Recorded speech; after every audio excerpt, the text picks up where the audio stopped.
You're doing it again. Standing in the kitchen, narrating your own movements out loud like you're hosting a cooking show nobody's watching. Okay, eggs in the pan, heat to medium, don't forget the salt this time. And if someone walked in right now, you'd stop mid-sentence, pretend you were humming, maybe cough to cover the fact that you were just having a full conversation with absolutely no one. You've been doing this your whole life.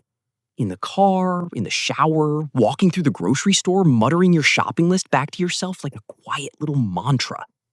And every time someone catches you, there's that split second where you wonder if this is the thing, the small habit that tips you over from quirky into concerning.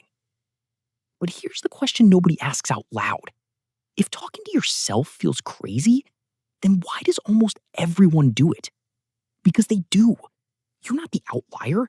You're not the one person whose inner monologue accidentally became external. The difference is just that some people do it quietly enough to hide it, and others, like you, never learn to keep it all the way inside. And what's strange is that the research doesn't treat self-talk like a red flag. It treats it like a feature, a tool, something that high-functioning people tend to do more, not less. Let's start with the science that should have made this less embarrassing decades ago. In the 1920s, Soviet psychologist Lev Vygotsky studied how children develop language, and he noticed something that didn't fit the prevailing theories. Young kids talk to themselves constantly while they play, narrating their actions, working through problems out loud, and over time, that external speech gets quieter and moves inward. But it doesn't disappear. It becomes what we call inner speech, the silent running commentary most of us have in our heads.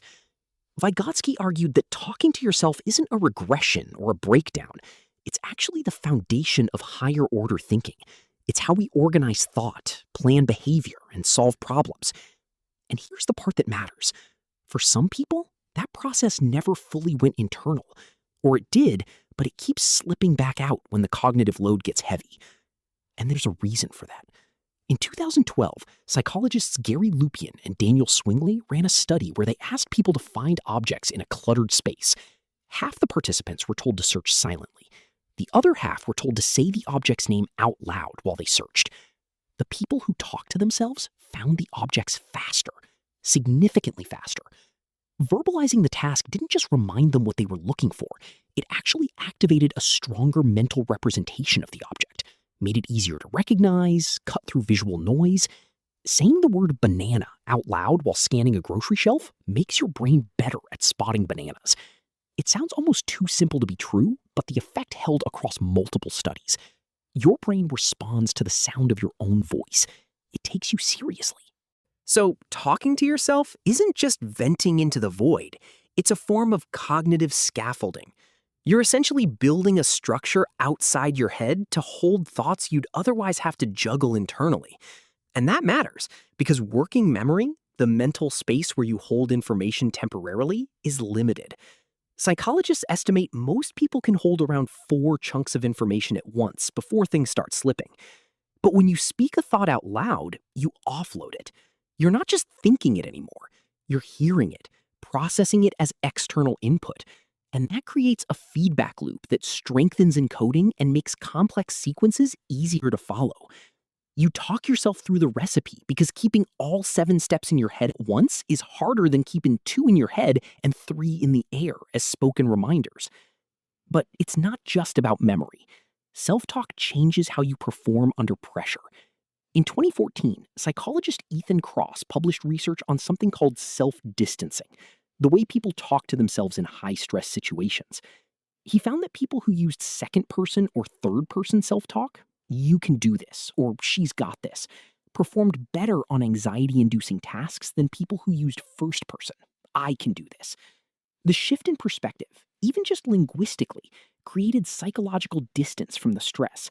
It turned the internal critic into a coach. And athletes have known this for years. If you watch Olympic competitors closely, you'll see their lips moving before a race, before a vault, before a serve.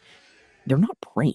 They're talking themselves through it, cueing the mechanics, steadying the nerves, activating muscle memory through verbal reinforcement.